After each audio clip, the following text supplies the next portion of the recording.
Hello दोस्तों, कैसे हो आप सब। आप सभी का स्वागत है आपके अपने YouTube channel OS mathematics point पे, जिसमें मैं आज आप लोग के लिए लेकर आया हूं रियल नंबर पार्ट टू, यानी रियल नंबर का पार्ट टू वीडियो लेकर आया हूं दोस्तों आप सबके लिए, जिसे मैं आज आप लोग को बताऊंगा। सबसे पहले तो मैं रेशनल नंबर, इरेशनल नंबर और standard form of a rational number को देखेंगे।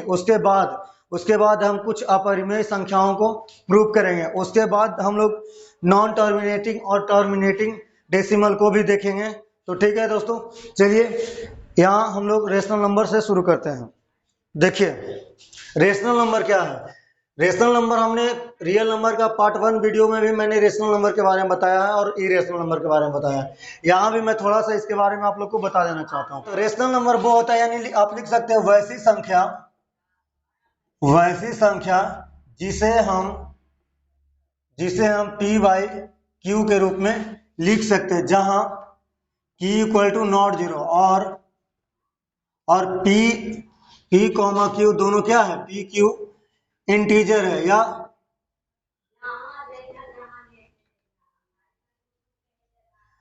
वैसे संख्या जिसे हम P बटा Q के रूप में लिख सकते हैं जहां P equal to not zero और P Q क्या है, इंटीजर होना चाहिए। ठीक है, तो इसे हम क्या बोलेंगे, रेशनल नंबर। जैसे आप देखिए इसमें क्या आता है, जैसे आप यहाँ पे लिख सकते हैं -5, -2/3, 4/5, 6, 7, 22/7, 4/5।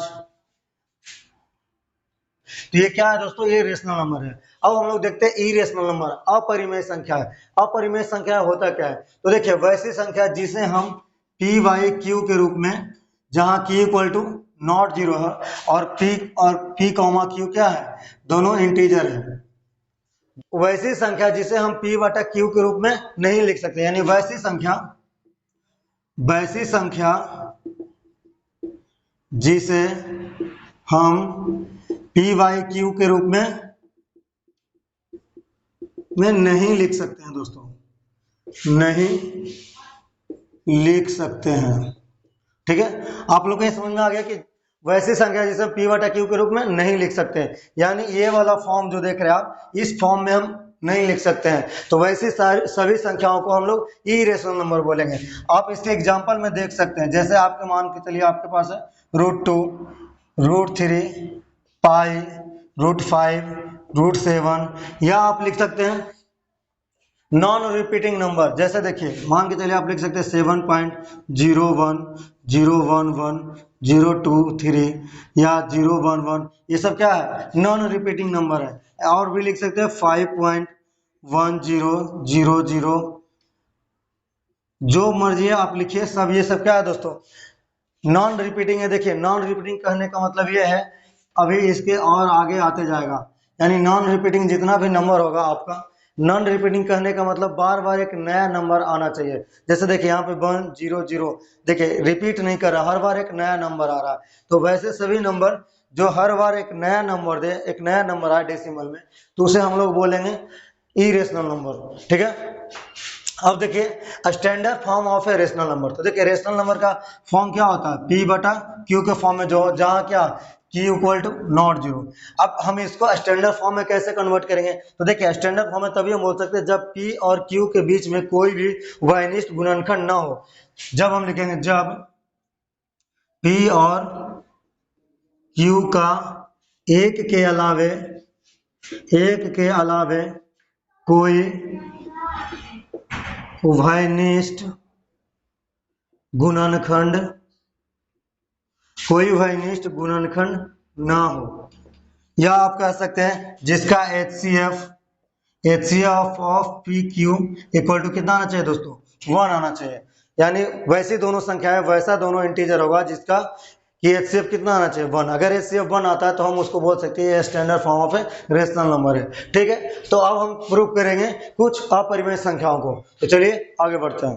कि जब भी आपको अपरिमेय संख्या प्रूव करना है, और जिसको प्रूव करना है उसको सबसे पहले आपको अपरिमेय प्रूव करना है, तो आप इसको मान लीजिए कि √5 एक परिमेय संख्या है। तो चलिए इसको हम शुरू करते हैं। तो यहाँ पे लिखेंगे माना कि √5 एक परिमेय संख्या है। ठीक है, परिमेय संख्या है। अब अगर आपको ये पता है कि √5 एक परिमेय संख्या है तो हम यहाँ पे लिखेंगे परिमेय संख्या के परिभाषा से, परिमेय संख्या की परिभाषा से या डिफिनीशन से, ठीक है, परिभाषा से। तो परिमेय संख्या का परिभाषा क्या है दोस्तों? अगर √5 परिमेय संख्या है तो √5 क्या होगा? p/q के फॉर्म में होगा, ठीक है, जहां क्या होगा, जहां q इक्वल टू क्या होगा? नॉट जीरो, और साथ में साथ p q क्या है? पूर्णांक है या इंटीजर है। और एक चीज और बताते हैं, जहां आप मान लीजिए कि p, q सहअभाज्य संख्याएं हैं, सहअभाज्य संख्याएं हैं, सहअभाज्य संख्याएं है, जहां p और q सहअभाज्य संख्याएं का मतलब होता है को प्राइम नंबर, को प्राइम नंबर, यानी को प्राइम नंबर का मतलब वैसी दो संख्या को प्राइम कहलाएगी, वैसी दो संख्या को प्राइम कहलाएगी जब दोनों का HCF कितना होना चाहिए? 1, यानी p और q के बीच में कोई भी उभयनिष्ठ गुणनखंड ना हो। तो यहाँ पे हम लिख सकते हैं HCF of p, q equal to कितना? 1। अब आगे चलते हैं। अब आपको देखिए क्या करना है, मान के चलिए आपको ये इक्वेशन नंबर 1 है। अब आपको यहाँ पे करना है कि √5 से गुना करना q में, तो यहाँ पे कितना हो जाएगा? √5q और बराबर कितना? p। अब क्या करना, दोनों तरफ वर्ग करने पर लिखिए, दोनों तरफ वर्ग करने पर। अब जब देखिए, अब दोनों तरफ जब हम वर्ग करेंगे तो √5 का जब वर्ग करेंगे तो कितना हो जाएगा? 5, और इधर क्या? q का स्क्वायर है, इधर p का स्क्वायर। अब इधर देखिए 5q स्क्वायर बराबर p स्क्वायर है, इसको आप मान लीजिए, इसको समीकरण 2 मान लीजिए, ठीक है, इसको आप समीकरण 2 मान लीजिए। अब देखिए यहाँ पे लिखेंगे कि देखिए 5q स्क्वायर बराबर p स्क्वायर, इसका मतलब ये है कि p स्क्वायर का q स्क्वायर और 5 क्या है? दो फैक्टर है, यानी किसी भी संख्या का जो भी फैक्टर होता है उस सभी फैक्टर से वो संख्या क्या होता है? डिविजिबल होता है। तो हम लिख सकते हैं कि p स्क्वायर 5 से विभाज्य होगा, विभाज्य होगा मतलब डिविजिबल होगा, ठीक है। अतः p भी 5 से क्या होगा? p भी 5 से विभाज्य होगा, ठीक है, अतः p भी 5 से विभाज्य होगा, ठीक है। अब इसको आप मान लीजिए इक्वेशन नंबर 3, इस लाइन को आप मान लीजिए इक्वेशन नंबर 3, क्योंकि इसका जरूरत पड़ेगा हमें आगे। तो हम लिखेंगे p भी 5 से क्या होगा? विभाज्य होगा, ठीक है। अब आगे बढ़ते हैं। अब देखिए अगर हम लिखें यहाँ पे p भी 5 से विभाज्य होगा, मतलब p जो है उसमें अगर हम 5 से भाग लगाएं तो पूरा कट जाएगा, तो रिमाइंडर कितना बच जाएगा? 0। तो इधर जो भागफल में आएगा कुछ ना कुछ तो नंबर आएगा, तो मान के चलिए वो जो नंबर आ रहा है वो k आ रहा है, कुछ भी नंबर हो सकता है, यहाँ पे कोई लिमिट नहीं, मतलब कुछ भी नंबर आ सकता है, तो हम मान लिए कि वो सिंपल k होगा। तो हम यहाँ पे लिख सकते हैं कि p बराबर, या लिख सकते हैं आप इस तरह से कि माना कि p बराबर 5k, ठीक है। अब p बराबर 5 के आप मान लिए। अब लिखें कि p का मान समीकरण, देखिए p का मान समीकरण कहाँ? 2 में देने पर, समीकरण 2 में देने पर या रखने पर, समीकरण 2 में देने पर, तो देखिए क्या हो जाएगा, p का मान आप समीकरण 2 में दीजिएगा तो क्या हो जाएगा। अब देखिए यहाँ पे आपको दिख रहा है कि p बराबर कितना है? 5k है, तो यहाँ पे हम रख देंगे p का मान 5k, तो इधर लिखेंगे कितना है? 5q स्क्वायर बराबर p स्क्वायर को जगह पे हम लोग लिखेंगे क्या? 5k का होल स्क्वायर, तो ये कितना हो जाएगा?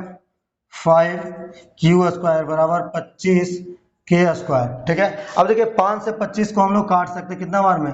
5 बार में। तो अब यहाँ पे क्या हो जाएगा दोस्तों? देखिए यहाँ पे हो जाएगा आपका q स्क्वायर बराबर 5k स्क्वायर। अब यहाँ पे देखिए, जैसे यहाँ पे देखिए सेम इक्वेशन यहाँ भी आपको दिख रहा है, यहाँ p स्क्वायर बराबर 5q स्क्वायर था, यहाँ q स्क्वायर बराबर 5k स्क्वायर है। इसका मतलब ये है कि यहाँ q स्क्वायर जो होगा 5 से क्या होगा? डिविजिबल होगा। तब हम यहाँ पे लिखेंगे कि यहाँ पे देखिए जैसे यहाँ लिखे थे वैसे यहाँ भी लिखेंगे कि q स्क्वायर 5 से विभाज्य होगा, 5 से विभाज्य है, q स्क्वायर 5 से क्या है? विभाज्य या विभाज्य होगा, आप किसी भी तरह से लिख सकते हैं। तो अतः हम कह सकते हैं कि अतः q भी 5 से विभाज्य होगा। या मान के चलिए 9 स्क्वायर, हम बोलते हैं 9 स्क्वायर अगर 3 से डिविजिबल है तो देखिए 3 से अगर 9 स्क्वायर डिविजिबल है तो हम यहाँ पे लिख सकते हैं कि 9 भी 3 से क्या होगा, डिविजिबल होगा। जब उसी तरह से हम लिखेंगे कि क्यू स्क्वायर अगर 5 से विभाज्य है तो क्यू भी क्या होगा, 5 से विभाज्य होगा। और आप इसको मान के चलिए इक्वेशन नंबर, इसको आप 4 मान लीजिए, इक्वेशन नंबर 4, समीकरण 4। अब आपको क्या करना है, देखिए एकदम आराम से देखिए, कोई दिक्कत नहीं, हड़बड़ाने की कोई बात नहीं, आपको सारा चीज समझ में आ जाएगा। अब आपको लिखना है कि समीकरण 3 और 4 से, यहाँ पे आपको लिखना है समीकरण 3 और 4 से, समीकरण 3 और 4 से। तो समीकरण 3 और 4 क्या कह रहा है, देखिए समीकरण 3 कह रहा है कि P भी 5 से विभाज्य हो गया, यानी समीकरण 3 में कह रहा है P जो है 5 से डिविजिबल है, और समीकरण 4 कह रहा है Q 5 से विभाज्य है, यानी कि दोनों संख्याएं एक ही नंबर से विभाज्य है। देखिए P भी 5 से विभाज्य है और Q भी 5 से विभाज्य है, तो हम कह सकते हैं कि अतः समीकरण 3 और 4 से, हाँ 4 से हम कह सकते हैं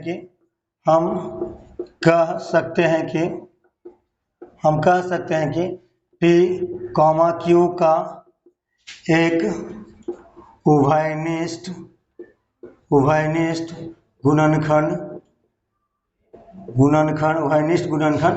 5 है। अब बताइए, जब हम यहाँ पे लिखे हैं कि P, Q सहअभाज्य संख्या है, यानी को प्राइम नंबर है, यानी P और Q के बीच में कोई भी क्या है, उभयनिष्ठ गुणनखंड नहीं है, तो यहाँ पे देखिए आ रहा है P, Q का एक उभयनिष्ठ गुणनखंड 5 है। हम यहाँ पे लिख सकते हैं, हमारा मान्यता था कि P, Q को प्राइम नंबर है, ये मान्यता गलत है। अर्थात हम कह सकते हैं कि रूट 5 क्या है, यहाँ देखिए रूट 5 एक परिमेय संख्या हम लिए, तो ये मान्यता क्या हो गया, गलत। तो हम कह सकते हैं रूट 5 एक, अतः हम कह सकते हैं कि रूट 5 एक अपरिमेय संख्या है। ठीक है दोस्तों, चलिए नेक्स्ट क्वेश्चन की तरफ चलते हैं। सिद्ध करें कि 1/√2 एक अपरिमेय संख्या। अभी हम लोगों ने सिद्ध किया कि रूट 5 एक अपरिमेय संख्या है, तो यहाँ भी सेम वही चीज हमको करना है। यहाँ पे आपको लिखना है कि माना कि 1/√2 एक परिमेय संख्या है, आपको ये मान लेना है कि 1/√2 एक परिमेय संख्या है। तो अब लिखेंगे परिमेय संख्या की परिभाषा से, ठीक है, आपको ये लिखना है परिमेय संख्या की परिभाषा से। तो देखिए परिमेय संख्या की परिभाषा से क्या होता है, 1/√2 जो होगा वो P/Q के फॉर्म में होगा, जहां Q = 0, और साथ में आपको ये भी लिख लेना है कि P, Q सहअभाज्य संख्या है, जहां P, Q सहअभाज्य संख्याएं हैं। सहअभाज्य संख्याएं का मतलब वैसे दो संख्या है जिसका HCF कितना होना चाहिए, 1 होना चाहिए, या इसको आप लोग को प्राइम नंबर भी बोल सकते हैं, को प्राइम नंबर। तो देखिए वैसे संख्या जिसका HCF क्या होता है, हम लिखेंगे यहाँ पे HCF ऑफ P, Q बराबर कितना, 1।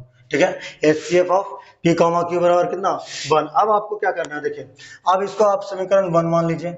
अब देखिए Q से इधर दोनों तरफ गुना करिए, तो इधर हो जाएगा कितना, Q, और इधर हो जाएगा √2P। अब लिखेंगे दोनों तरफ वर्ग करने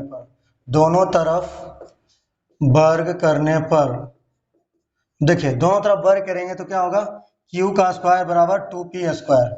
अब देखिए इधर आपको देख रहा है P का स्क्वायर, ठीक है, इधर Q स्क्वायर बराबर 2P स्क्वायर। तो आपको अब क्या करना, लिखना है कि देखिए Q स्क्वायर 2 से विभाज्य होगा, Q स्क्वायर 2 से क्या होगा, विभाज्य होगा। अब Q स्क्वायर जब 2 से विभाज्य है तो हम लिख सकते हैं कि Q भी 2 से विभाज्य होगा। इस तरह से आप लिख सकते हैं कि Q भी 2 से क्या होगा, विभाज्य होगा। जैसा हम लोग पिछला क्वेश्चन किए थे सेम उसी तरह से हम लोग ये क्वेश्चन को भी करेंगे। तो हम लिखेंगे Q भी 2 से विभाज्य होगा। ठीक है, अब देखिए आपको करना क्या है, जब देखिए Q आपका जो है वो 2 से विभाज्य है, यानी शेषफल क्या बचेगा, उस टाइम 0 बचेगा, यानी कोई ना कोई भागफल में कोई ना कोई नंबर आया होगा, और वो नंबर अभी हम लोग को नहीं पता। तो मान के चलिए वो नंबर आपका क्या है, K, यानी K बार में आप Q को डिविजिबल कर रहे हैं 2 से। तो ठीक है, तो हम यहाँ पे लिख लेंगे माना कि Q बराबर 2k, ठीक है। देखिए माना कि q बराबर 2k। अब देखिए यहाँ पे आप समीकरण 1 माने थे, आप इसको मान लीजिए समीकरण 2 है आपका, और ये वाला लाइन को आप मान लीजिए कि समीकरण 3 है, ठीक है। अब आपको क्या करना है इसमें कि q का मान आप लिखिए, q का मान समीकरण 2 में देने पर, समीकरण 2 में रखने पर या देने पर लिख सकते हैं, रखने पर, ठीक है, रखने पर। तो q का मान समीकरण आपको क्या, हाँ 2 में रखना है। तो देखिए q बराबर कितना, 2k। तो यहाँ पे q स्क्वायर की जगह पे कितना आ जाएगा, 2k का होल स्क्वायर मतलब कितना, 4k का स्क्वायर। अब बराबर यहाँ पे देखिए आ जाएगा कितना आपका, 2p स्क्वायर। तो यहाँ से काट सकते हैं, 2 दूनी 4, यानी आ गया कितना, 2k स्क्वायर बराबर p स्क्वायर, ठीक है। तो हम यहाँ पे देखिए क्या कहेंगे कि p स्क्वायर क्या होगा, 2 से विभाज्य होगा। तो चलिए यहाँ पे लिखते हैं, यहाँ पे लिखते हैं कि p स्क्वायर 2 से विभाज्य है या विभाज्य होगा। तो p स्क्वायर 2 से विभाज्य है, अतः हम कह सकते हैं कि p भी 2 से विभाज्य होगा, p भी 2 से विभाज्य होगा, ठीक है। देखिए तो p भी 2 से विभाज्य होगा, तो आप यहाँ पे इक्वेशन नंबर 3 और इसको इक्वेशन नंबर 4 मान लीजिए। अब लिखिए समीकरण 3 और 4 से, समीकरण 3 और 4 से, यहाँ पे देखिए समीकरण 3 और 4 से क्या कह रहा है कि q 2 से विभाज्य है, और यहाँ कह रहा है p 2 से विभाज्य है। यानी दोनों नंबर p और q दोनों जो नंबर है वो एक ही संख्या, यानी एक ही संख्या 2 से क्या है, विभाज्य। तो हम लिखेंगे कि p q का एक उभयनिष्ठ गुणनखंड पी क्यू का एक उभयनिष्ठ गुणनखंड क्या है, 2 है। अब आप लिख सकते हैं, देखिए अब यहाँ पे देखिए हम लोग का जो मान्यता था वो क्या था कि पी क्यू क्या है, सभाज्य संख्या है, को प्राइम नंबर है, मतलब पी क्यू के बीच में कोई भी उभयनिष्ठ संख्या नहीं है। लेकिन हमारा मान्यता देखिए यहाँ पे गलत हो गया। तो हम लिखेंगे कि अतः हमारी जो मान्यता थी, अतः हमारी जो मान्यता थी कि पी क्यू सभाज्य संख्याएं हैं, सभाज्य संख्याएं, यह मान्यता गलत है। अतः हम कह सकते हैं कि 1/√2 एक अपरिमेय संख्या है। चलते हैं हम अपने नेक्स्ट क्वेश्चन की तरफ। देखिए दोस्तों यहाँ पर हमने तीसरा क्वेश्चन लिया है, जिसमें कह रहा है कि सिद्ध करें कि 7√5 एक अपरिमेय संख्या है। √5 एक अपरिमेय संख्या है, ठीक है। सबसे पहले आपको ये लेना है √5 एक अपरिमेय संख्या। फिर आपको लिखना है कि माना कि 7√5 एक परिमेय संख्या है, माना कि 7√5 एक परिमेय संख्या है। अब आपको देखना है कि परिमेय संख्या के डेफिनेशन से, तो यहाँ पर लिखेंगे परिमेय संख्या के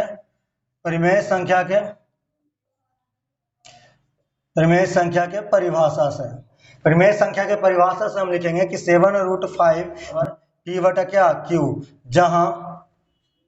जहां q इक्वल टू क्या, नॉट 0, और p, q पूर्णांक संख्या है। जहां आपको इस तरह से लिख लेना है कि p q पूर्णांक संख्या है। अब आपको करना क्या है, देखिए यहाँ पे इसको आप इक्वेशन 1 मान लीजिए। अब देखिए यहाँ पे आपको दिख रहा है कि 7√5 बराबर p बटा q, तो हम लिखेंगे √5 बराबर, तो देखिए ये 7 ये नीचे आ जाएगा तो क्या हो जाएगा, p बटा 7q, ये हो जाएगा p बटा क्या, 7q। अब हम देखिए यहाँ पे देखिए कि चूंकि p, q पूर्णांक संख्या है, क्या है, p q पूर्णांक संख्या है, p q पूर्णांक संख्या है, इसीलिए हम जा रहे हैं कि चूंकि p, q क्या है, पूर्णांक संख्या है, तो इसीलिए p 7q भी पूर्णांक संख्याएं होगी, तो p को पूर्णांक संख्याएं होगी, यानी कि p, 7q भी क्या होगा, पूर्णांक संख्या होगा। तो अब देखिए तो ऊपर भी पूर्णांक संख्या और नीचे भी पूर्णांक संख्या, इसका मतलब क्या है दोस्तों, ये एक रेशनल नंबर है। तो हम लिखेंगे मान के चलिए यहाँ पे लिखते हैं समीकरण नंबर 2, तो हम यहाँ पे लिखेंगे कि समीकरण 2 के दायां पक्ष यानी दायां तरफ, दायां पक्ष परिमेय संख्या है। क्या है? परिमेय संख्या है। जबकि जबकि बायां पक्ष अपरिमेय संख्या है। क्या है दोस्तों? बायां पक्ष अपरिमेय संख्या है। अतः हमारा ये जो मान्यता है कि 7√5 एक परिमेय संख्या, वो गलत है। यहाँ पे आप देखिए कि ये जो पूरा आपको दिख रहा है ये वाला टर्म, ये पूरा का पूरा क्या है? रेशनल नंबर है, और ये पूरा का पूरा क्या है? इरेशनल नंबर है। यानी ऐसा कभी नहीं हो सकता कि एक तरफ आपका रेशनल नंबर आ जाए और दूसरी तरफ इरेशनल नंबर आ जाए। यहाँ जब होगा, जब इधर अगर इरेशनल नंबर है तो इसको भी इरेशनल नंबर होना पड़ेगा, या इधर अगर रेशनल नंबर है तो इधर भी रेशनल नंबर होना पड़ेगा, तभी ये सही है। तो हम यहाँ पे सीधे लिख सकते हैं कि अतः हम कह सकते हैं कि क्या 7√5 एक अपरिमेय संख्या है, अपरिमेय संख्या है। ठीक है दोस्तों, ये हो गया हमारा प्रूफ। ठीक है, आगे बढ़ते हैं नेक्स्ट क्वेश्चन के तरफ। ठीक है दोस्तों, यहाँ पे क्वेश्चन नंबर 4 कह रहा है कि सिद्ध करें कि 3 + 2√5 एक अपरिमेय संख्या है। देखिए इसको हम कैसे प्रूफ करेंगे, अभी हमने प्रूफ किया था, उसी प्रकार से इसको भी हम लोग प्रूफ करेंगे। तो सबसे पहले आप लिखिएगा कि √5 एक अपरिमेय संख्या है, अपरिमेय संख्या है। ठीक है, आपको ये पता होना चाहिए कि √5 एक अपरिमेय संख्या। फिर आपको लिखना है कि माना कि 3 + 2√5 परिमेय संख्या है। ठीक है, ये आपको मानना है कि 3 + 2√5 परिमेय संख्या है, क्योंकि आपको हम पहले ही क्वेश्चन में ये बताए थे कि आपको अगर अपरिमेय सिद्ध करना है तो आपको ये मानना होगा, जो भी संख्या आपको दिया हुआ है उसको आपको मानना होगा कि ये परिमेय संख्या है। और जब 3 + 2√5 परिमेय संख्या है तो आप लिखेंगे परिमेय संख्या की परिभाषा से, परिमेय संख्या की परिभाषा से। तो परिमेय संख्या के परिभाषा से क्या हो जाएगा दोस्तों? देखिए परिमेय संख्या की परिभाषा से हो जाएगा कि 3 + 2√5 बराबर p बटा कितना? q। जहां पे हम लोग क्या लिख सकते हैं, जहां q = नॉट 0, और साथ ही साथ कह सकते हैं कि p, q पूर्णांक संख्याएं हैं। क्या है? पूर्णांक संख्याएं हैं। अब देखिए आपको क्या करना है, यहाँ पे देखिए सबसे पहले 3 को आप उधर लेके जाइएगा तो 2√5 बराबर कितना हो जाएगा? p बटा q - 3। अब क्या होगा? 2√5 बराबर इधर भिन्न का घटाव कर लीजिएगा तो यहाँ हो जाएगा p - 3q बटा कितना? q हो जाएगा। ठीक है, अब 2 को भी उधर भेज दें, यानी हमको इस फॉर्म में ला देना है कि एक तरफ आपको रेशनल नंबर के फॉर्म में ला देना है और एक तरफ आपको इरेशनल के फॉर्म में ला देना है। यानी आप 2 को भी उधर भेज देंगे तो देखिए क्या हो जाएगा? p - 3q बटा 2q। आपको इस फॉर्म में हमेशा कन्वर्ट कर देना। देखिए आपको यहाँ पर दिख रहा है कि √5 एक इरेशनल नंबर है, देखिए √5 एक अपरिमेय संख्या, आपको इस फॉर्म में ले आना है। अब आपको दिखाना है, मान के चलिए आप इसको समीकरण 1 मानते हैं। ठीक, आपको लिखना है कि p, q पूर्णांक संख्याएं हैं, p, q पूर्णांक संख्याएं हैं। अर्थात आपका क्या हो जाएगा? p - 3q 2q भी पूर्णांक संख्याएं होगी, पूर्णांक संख्याएं भी होगी। ठीक है, अर्थात p - 3q और 2q भी पूर्णांक संख्याएं होगी। ठीक है, पूर्णांक संख्याएं होगी, आपको ये लिखना है। तो अब देखिए कि p - 3q भी आपका पूर्णांक संख्या और 2q भी पूर्णांक संख्या है। इसका मतलब ये कौन सा नंबर बन गया? ये आपका रेशनल नंबर बन गया, और ये देख रहे हैं आप क्या है? इरेशनल नंबर है। तो अब हम यहाँ पे लिख सकते हैं, देखिए कि समीकरण 1 का दायां पक्ष परिमेय संख्या है, परिमेय संख्या। आप देख रहे हैं यहाँ पे कि समीकरण 1 का दायां पक्ष क्या है? परिमेय संख्या है, तथा समीकरण 1 का बायां पक्ष अपरिमेय संख्या है, अपरिमेय संख्या है। अब यहाँ पे लिखेंगे अर्थात हमारी जो मान्यता थी कि क्या, हमारी जो मान्यता थी कि 3+2√5 एक परिमेय संख्या है, यह गलत है। यह मान्यता क्या है दोस्तों? गलत है। अर्थात अब हम कह सकते हैं, अब लिखेंगे अतः हम कह सकते हैं कि 3+2√5 एक अपरिमेय संख्या है। ठीक है दोस्तों, ये अपरिमेय संख्या है। देखिए आप लोगों को हम सारे टाइप का ये सील करने वाले क्वेश्चन को मैंने करा दिया। अब हम देखेंगे डेसिमल का टर्मिनेटिंग और नॉन टर्मिनेटिंग नंबर। ठीक है, तो चलिए आगे बढ़ते हैं। देखिए दोस्तों, परिमेय संख्या का शांत दशमलव क्या है? वैसा परिमेय संख्या, जैसे देखिए सबसे पहले तो हमको इसको p/q के रूप में लिख सकते हैं और साथ ही साथ q इक्वल टू क्या होना चाहिए? Not zero.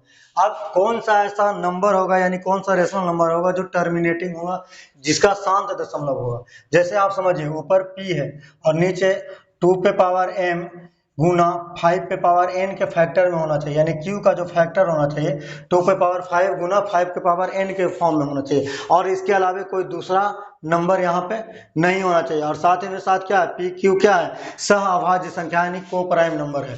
तो उस तरह का जितना भी नंबर होगा सब के सब क्या होगा? टर्मिनेटिंग नंबर होगा। ठीक है, शांत दशमलव कहलाएगा। जैसे देखिए, जैसे यहाँ पे लिखते हैं, मान के चलिए लिखते हैं ऊपर 15, ठीक है, और नीचे देखिए, नीचे हम आपको लिखते हैं सीधे सीधे सिर्फ और सिर्फ 2। अब देखते हैं ये टर्मिनेटिंग है कि नहीं है। तो आप देखिए, आप अगर इतना आपको दिया हो तो आप इसको कैसे लिख सकते हैं? 15/2। अगर हम बोले आपसे कि ऊपर भी 5 से गुना कर दीजिए और नीचे भी 5 से गुना कर दीजिए। अभी देखिए ये आपका 2 के पावर 1 और m के पावर 1 के फॉर्म में आ गया, यानी इस तरह इसके फॉर्म में आ गया। देखिए कितना हो जाएगा? 15×5 = 75। नीचे कितना? 5 दूनी 10। तो इसको भाग लगाएं तो कितना हो जाएगा? 7.5। इसका मतलब देखिए, अब इसको यहीं पर ये क्या हो गया? खत्म हो गया। अब इसके आगे ये कुछ नहीं जाएगा, मतलब ये क्या हो गया? टर्मिनेटिंग हो गया। ये टर्मिनेटिंग, ठीक है। टर्मिनेटिंग का मतलब होता है शांत दशमलव, यानी ये शांत हो गया, ये शांत नहीं है। अशांत वो है जो कटता ही नहीं है, हमेशा रिपीट होते चल जाता है या कभी कटता ही नहीं है, उसको हम लोग बोलते हैं अशांत दशमलव। ये टर्मिनेट हो गया यहीं पे, तो इसको हम लोग बोलेंगे टर्मिनेटिंग। और उसी तरह से आप कोई भी नंबर ले लीजिए। चलिए अब इसको कैसे आप देखेंगे, तो आपको भी करना है 172 अब बटा, देखिए आप नीचे में आपको या तो 2 या 5 के अलावे कुछ नहीं दिखना चाहिए। या तो आपको नीचे में 2 दिखे, या नीचे में आपको क्या दिखे? 5 दिखे, या 2 और 5 दोनों दिखे। इसके अलावे कुछ भी ना दिखे तो हम कह सकते हैं कि ये टर्मिनेटिंग होगा। जैसे 172 बटा यहाँ पे 5 है, तो आपको क्या करना है? ऊपर और नीचे 2 से गुना कर देना। देखिए ऊपर और नीचे 2 से गुना कर देंगे तो कितना हो जाएगा? 344 और नीचे 5 दूनी 10। अब देखिए 344 में हम 10 से भाग लगाएंगे तो ये कितना हो जाएगा दोस्तों? 34.4। ये भी क्या हमारा है? ये भी हमारा क्या हो गया? टर्मिनेटिंग हो गया। ठीक है, ये भी हमारा टर्मिनेट। उसी तरह से आप कोई भी नंबर ले लीजिए। जैसे मान के चलिए आप लेते हैं यहाँ पे 105 और आप दोनों ले लेते हैं 2, या 2 पे पावर 2 ले लीजिए, या 5 के पावर भी 2 ले लीजिए। ठीक है, इस तरह से आप नंबर ले लीजिए तो क्या हो जाएगा? 105 बटा 2 दूनी 4 और 5 25 मतलब 25 चौके 100। तो अब ये भी देखें आपका कितना आ जाएगा? 1.05। तो ये क्या हो गया? टर्मिनेटिंग हो गया। यानी इस तरह का जो भी नंबर होगा वो टर्मिनेटिंग होगा। देखिए टर्मिनेटिंग नंबर कहने का मतलब दशमलव में जो पूरा जाके कट जाए, उसका कुछ भी ना बचे आगे तक, यानी खत्म हो जाए, उसको हम लोग क्या बोलेंगे? टर्मिनेटिंग। अब देखिए आपको टर्मिनेटिंग समझ में आ रहा है कि इस तरह, और साथ में नीचे क्या होना चाहिए?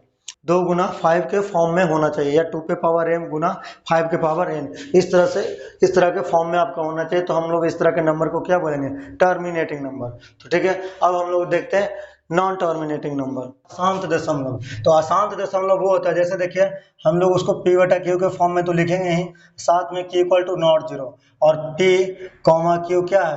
पूर्णांक संख्याएं हैं।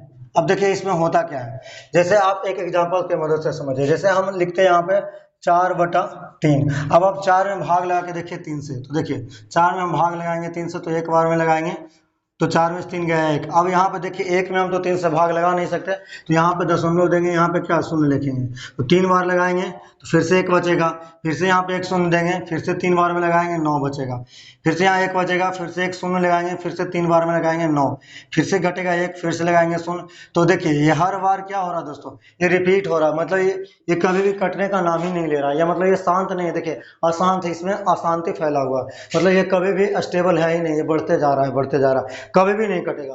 तो इस तरह का जितना भी आप देखिएगा जो रेशनल नंबर होगा सब क्या होगा, अशांत होगा। और हमने अभी अभी आपको ये बताया था कि शांत दशमलव क्या होता है, तो शांत दशमलव हम आपको बताया था कि जो ऊपर पी होता है नीचे क्यू होता है, तो जो क्यू का जो फैक्टर होना चाहिए वो 2 गुना m 2 गुना 5 के रूप में होना चाहिए, या तो 2 पे पावर m हो जाए या 2 पे पावर n, या तो दोनों नंबर आपस में बराबर हो जाए, या m बड़ा हो जाए या n छोटा हो जाए, या आप देखिए m बराबर n हो जाए यहाँ पे, या m ग्रेटर देन n हो जाए, या m लेस देन n हो जाए। ये सभी पे क्या दे देगा हमको, ये सभी पे हमारा शांत दशमलव दे देगा। तो देखिए यानी कि ये जो कंडीशन नहीं जो फुलफिल करेगा वो हमारा क्या देगा, अशांत देगा। तो देखिए यहाँ पे और 2 गुना 5 के अलावे कोई भी यहाँ पे नंबर नहीं होना चाहिए, तब ये हमारा क्या दे देगा, शांत दशमलव दे देगा, फिर हमारा ये क्या हो जाएगा, शांत हो जाएगा। ठीक है, लेकिन यहाँ पे देखिए 3 है, यहाँ पे 2 गुना 5 का आपको फैक्टर नहीं दिख रहा। अब आपको अगर देना हो 2 भागा 6, अब देखिए 2 में आप भागा लगाइए 6 से, तो देखिए आप 2 में तो भागा लगेगा नहीं 6 से, तो हम क्या करेंगे, 0 देके दशमलव लगाएंगे, तो यहाँ पे एक शून्य, 6 18, फिर बच गया 2, फिर देखिए शून्य लगाएंगे, फिर से 6 18, फिर से 6 18, फिर से बचा 2, फिर शून्य लगाइए, फिर 6 18। देखिए ये भी हर बार वही चीज रिजल्ट दे रहा, हमेशा क्या ये रिपीटिंग नंबर आ रहा है। अगर देखिए अगर आपको भाग लगाने पे हमेशा रिपीटिंग नंबर आवे, इस तरह का रिपीट हो रहा हर नंबर क्या, यानी आप इसको इस प्रकार से भी लिख सकते हैं, 1.3 पे लगा दीजिए बार, तो ये देखिए आपका यानी कि 3 बार रिपीट हो रहा है। यहाँ में देखिए आप इसको लिख सकते हैं 2/6 बराबर आप लिख सकते हैं 0.3 का क्या हो गया, बार हो गया। अब इसको भी इस तरह से लिख सकते हैं, यानी देखिए कटने का नाम ही नहीं ले रहा, निरंतर ये उसी फॉर्म में आगे बढ़ते जा रहा है। तो इस तरह का जितना भी नंबर हम लोग देखेंगे वो क्या हो जाएगा दोस्तों, अशांत दशमलव हो जाएगा। हाँ, साथ में हम एक आपको इरेशनल पहचानने का एक और तरीका बताते हैं। आपको अगर यहाँ पे दिया हुआ रहे कि 1.0100100001, तो और दिया रहा है 2.001 002 003 या 004, या आपको दिया रहा है 2.12345, फिर 4312, इस तरह का अगर आपको नंबर दिया हुआ है, ठीक है। या आप देखिए पाई है, चाहे √2 का वैल्यू देखिए 1.4, √2 का वैल्यू कितना होता है 1.414 और डॉट डॉट डॉट, ये कभी खत्म ही नहीं होता। तो आप देखिए ये सभी क्या है दोस्तों, इरेशनल नंबर है, ये सभी क्या है, इरेशनल नंबर है। तो अभी अभी हमने आपको बताया था इरेशनल नंबर में देखिए ये भी अशांत होता है, ये भी देखिए नहीं कटता। अगर ये नहीं कट रहा और साथ में ये नॉन रिपीटिंग नंबर है, नॉन रिपीटिंग करने का मतलब ये रिपीट नहीं कर रहा, देखिए कहीं भी रिपीट नहीं कर रहा। देखिए 0 1, तो अगर रिपीट करता तो आगे भी 0 1 आना चाहिए था, लेकिन नहीं, अब आ गया क्या 0 0 1, फिर देखिए 000 फिर 1 आया, तो ये नॉन रिपीटिंग नंबर है। तो आपको अगर नॉन रिपीटिंग मतलब अशांत दशमलव में, आपको अशांत दशमलव में नॉन रिपीटिंग नंबर जब दिखाई दे तो आपको ये समझना है कि एक इरेशनल नंबर है। जैसे देखिए पाई का जो वैल्यू होता है, पाई का वैल्यू होता है 3.14, इसी तरह से बढ़ते जाता है। हम लोग इसका जो वैल्यू होता है 22/7, उसको हम अप्रोक्सीमेट लेते हैं, और इसका दशमलव में भाग अनंत तक जाता है, ये कभी खत्म ही नहीं होता, नॉन टर्मिनेटिंग है। तो आपको नॉन टर्मिनेटिंग और साथ ही साथ नॉन रिपीटिंग दिखे तो हम ये कह सकते हैं क्या है, ये इरेशनल नंबर है। तो चलिए यहाँ पे हम लोग इरेशनल नंबर, टर्मिनेटिंग और नॉन टर्मिनेटिंग के बारे में सीख लिया। तो चलिए इसके बेसिस पे कुछ क्वेश्चन को लेकर देखते हैं कि कौन टर्मिनेटिंग है कौन नॉन टर्मिनेटिंग है। तो देखिए कैसे कैसे क्वेश्चन पूछता है वो हम करते हैं अभी, ठीक है। देखिए दोस्तों यहाँ पे 2 प्रकार के क्वेश्चन हमने लिया है, जिसमें आपको पहला क्वेश्चन में देखना है कि शांत है या अशांत, इसको आपको पहचानना है। और सेकंड नंबर क्वेश्चन में आपको परिमेय और अपरिमेय पहचानना। मान के चलिए आपको इतना सारा क्वेश्चन है, अब देखिए कैसे इसको सेकेंडों में पहचान लीजिए कि इसमें शांत कौन है और अशांत कौन है, और इसमें परिमेय कौन है और अपरिमेय। देखिए जैसे यहाँ पे है 15/1600, तो यहाँ पे हमको लिखना है 15 को लिख सकते हैं 3 गुना 5, सबको प्राइम फैक्टराइजेशन में सबसे पहले आपको क्या करना है, तोड़ देना। तो 16 को हम लिख सकते हैं 16 गुना 100। अब देखिए इसको कैसे लिख सकते हैं, 3 गुना 5। अब 16 को लिख सकते कितना, 2 के पावर 4। ठीक है, अब 100 है तो 100 को लिख सकते कैसे, 10 का स्क्वायर, मतलब ऐसे। देखिए 100 को लिखने के 2 दूनी 4, 4 पचे 20, अब 20 पचे 100। अब देखिए ऊपर हो गया 3 गुना 5, नीचे देखिए 2 के पावर कितना 6 गुना 5 का स्क्वायर। ये हमारा टर्मिनेटिंग होगा, टर्मिनेटिंग होगा। ठीक है, यानी शांत होगा ये वाला। ठीक है, आगे बढ़ते हैं 256 बटा 4050। तो इसको क्या करना, 256 है तो देखिए 256 को भी आप तोड़ सकते हैं 2 के पावर में। देखिए 2 दूनी 4 दूनी 8 दूनी 16 दूनी 32 दूनी 64 दूनी 128 दूनी 256। देखिए अब 40-50 को आपको तोड़ना है तो जैसे आप देख सकते हैं 40-50, अब लगाइए 2 से तो 20-25 यहाँ पे हो जाएगा। फिर आपको लगाना है 5 से, तो देखिए 5 चौके 20 25, यानी 1 शून्य देके 25। अब 405 है, फिर से हम 5 लगाएंगे तो 25 80 40 से 81। अब देखिए 81 अब 3 से लगाएंगे तो कितना 27 दिएगा, से 3 9 27, 3 3 9। तो यहाँ आप देखिए यहाँ किसके फॉर्म में आ रहा है, तो देखिए 2 गुना 5 का स्क्वायर गुना 3 के पावर 4। तो यहाँ पे देखिए ये आप देखिए कि ये तो आपको आ रहा है, मतलब 2 के पावर m गुना m 5 के पावर n के फॉर्म में तो आ रहा है, लेकिन यहाँ पे देखिए 3 पे पावर 4 ये एक्स्ट्रा नंबर है ना, ये एक्स्ट्रा नंबर हम आपको बोले थे। और देखिए आप ये भी समझ सकते 2 से 2 कट भी जाएगा, फिर भी ये आपका एक्स्ट्रा नंबर है। तो जब आपको यहाँ पे एक्स्ट्रा नंबर दिख जाए 2 और 5 के अलावे, तो हम ये कह सकते हैं ये नॉन टर्मिनेटिंग है, यानी ये क्या हो जाएगा दोस्तों, अशांत हो जाएगा ये हमारा। यहाँ देखिए 23 बटा कितना 2 पे पावर 3 गुना 5 का स्क्वायर है। यहाँ देखिए 2 और ये देखिए ये भी एक प्राइम नंबर है, और नीचे देखिए 2 और 5 भी एक प्राइम नंबर है, और साथ में 2 पे पावर 3 गुना 5 का स्क्वायर है। इसके अलावा कोई भी नंबर नहीं है, तो सीधे कह सकते हैं ये क्या है, शांत है, और कुछ चेक नहीं करना है इसमें। अब देखिए यहाँ पे 1715 है तो, और 2 पे पावर 3 और 7 पे पावर 3 है, तो 1715 को आप पहले प्राइम फैक्टराइजेशन में तोड़ दीजिए। देखिए 5 से लगाएंगे तो कितना 5 तिया 15, 5 चौके 20, 5 तिया 15, फिर 7 से, तो 7 से लगाएंगे तो 7 चौके 28, तो 28 सतनामा 63, फिर 7 से लगाएंगे तो 7 सत्ते 49। तो देखिए यहाँ हम लिख सकते हैं 5 गुना 7 पे पावर 3 बटा 2 पे पावर 3 गुना 7 पे पावर 3। तो देखिए 7 पावर 3 से 7 पावर 3 क्या कट गया, देखिए तो ऊपर बच गया 5 और नीचे कितना 2 पे पावर 3। तो देखिए ऊपर दिख रहा है आपको 5 और नीचे कितना 2 के पावर 3। तो 2 के पावर 3 है तो चलेगा, हम आपको बताए थे 2 या तो 2 के पावर में हो जाए या तो 5 के पावर में हो जाए, या तो 2 गुना 5 के पावर में हो क्यू का मान, तो भी ये क्या हो जाएगा, टर्मिनेटिंग हो जाए। तो हम इसको टर्मिनेटिंग बनाने के लिए क्या कर लेंगे, ऊपर और नीचे 5 पे पावर 3 से गुना कर देंगे। तो देखिए ऊपर हो जाएगा ये 625, और नीचे कितना हो जाएगा, ये 5 दूनी 10, तो 10 पे पावर 3 मतलब कितना 625 बटा 1000। तो देखिए 1000 हो गया, इसका मतलब 0.625। तो ये हमारा कौन सा हो गया, ये हमारा शांत हो गया। ठीक है, ये टर्मिनेटिंग हो गया दोस्तों। ठीक है, अब इसमें चेक करते हैं कि परिमेय कौन है और अपरिमेय कौन है। देखिए कैसे पहचानेंगे, यहाँ पे देखिए 7.2354 है, यानी कि खत्म हो गया, इतना पे भागा पूरी तरह से लग गया, तो हम कह देंगे कि ये रेशनल नंबर है। ठीक है, ये रेशनल है, समझ गए, क्योंकि भागा पूरी तरह से लग गया तो रेशनल नंबर। यहाँ देखिए 5.234 है, मतलब ये देखिए 2 3 4 के बाद रिपीटेशन है, ऐसे है बार बार रिपीट कर रहा नंबर, यानी 2 3 4 2 3 4 2 3 4, इस तरह से नंबर क्या है आगे बढ़ते जा रहा है। तो हम आपको बताए थे अगर ये नंबर रिपीटिंग है और देखिए लगातार रिपीट करते जा रहा है, तो भी ये नंबर क्या होगा दोस्तों, रेशनल हो जाएगा।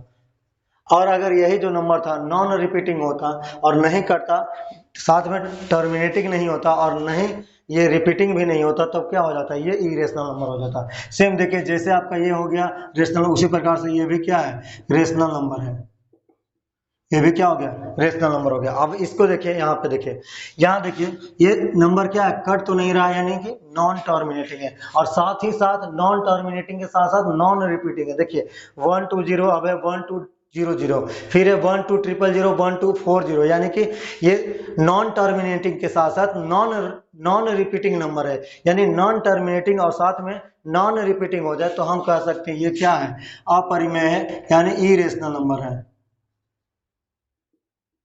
ये इरेशनल हो जाएगा हमारा। ठीक है, ये इरेशनल नंबर हो जाएगा ये वाला।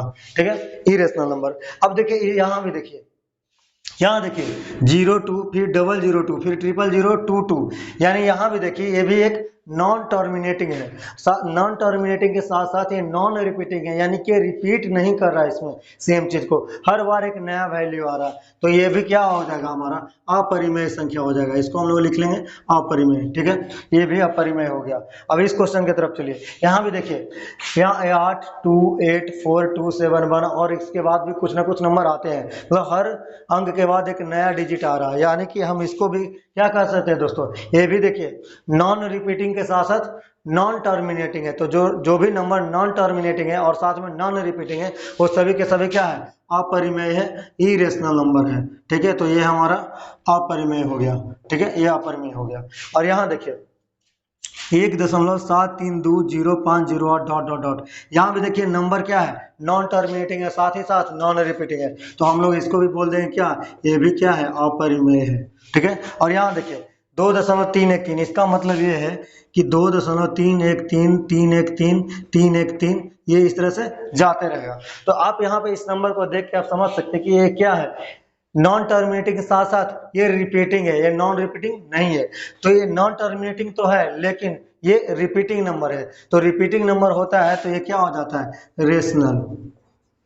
तो देखिए दोस्तों, यही था, आप लोग को इस तरह से आप लोग परिमेय और अपरिमेय को पहचान सकते हैं, और इस तरह से आप लोग शांत और अशांत यानी टर्मिनेटिंग और नॉन टर्मिनेटिंग रेशनल नंबर को पहचान सकते हैं। तो ठीक है दोस्तों, मेरा रियल नंबर का वीडियो यहाँ पे समाप्त होता है। ठीक है दोस्तों, अगर मेरा वीडियो आप लोग को अच्छा लगता है तो प्लीज मेरे चैनल OS मैथमेटिक्स पॉइंट को सब्सक्राइब करिए, और मेरे वीडियो को लाइक कमेंट और तो अपने दोस्तों में शेयर करिए। जो भी मैट्रिक का एग्जाम 2024 में देने वाले, चाहे वो किसी भी बोर्ड का क्यों ना हो, उन सभी के लिए ये वीडियो काफी इंपॉर्टेंट है दोस्तों। तो प्लीज ये वीडियो को अपने फ्रेंड तक पहुंचाइए, पहुंचाने में मदद के लिए मेरे चैनल को सब्सक्राइब जरूर कीजिए, क्योंकि मुझे इसे वीडियो बनाने में मेहनत लगता है। तो प्लीज मैं आप लोग के लिए इतना कर रहा हूं, तो आप लोग का ये हक बनता है कि आप लोग भी मेरे लिए कुछ कीजिए। ठीक है दोस्तों, थैंक यू, जय हिंद, मिलते हैं अपने नेक्स्ट वीडियो में।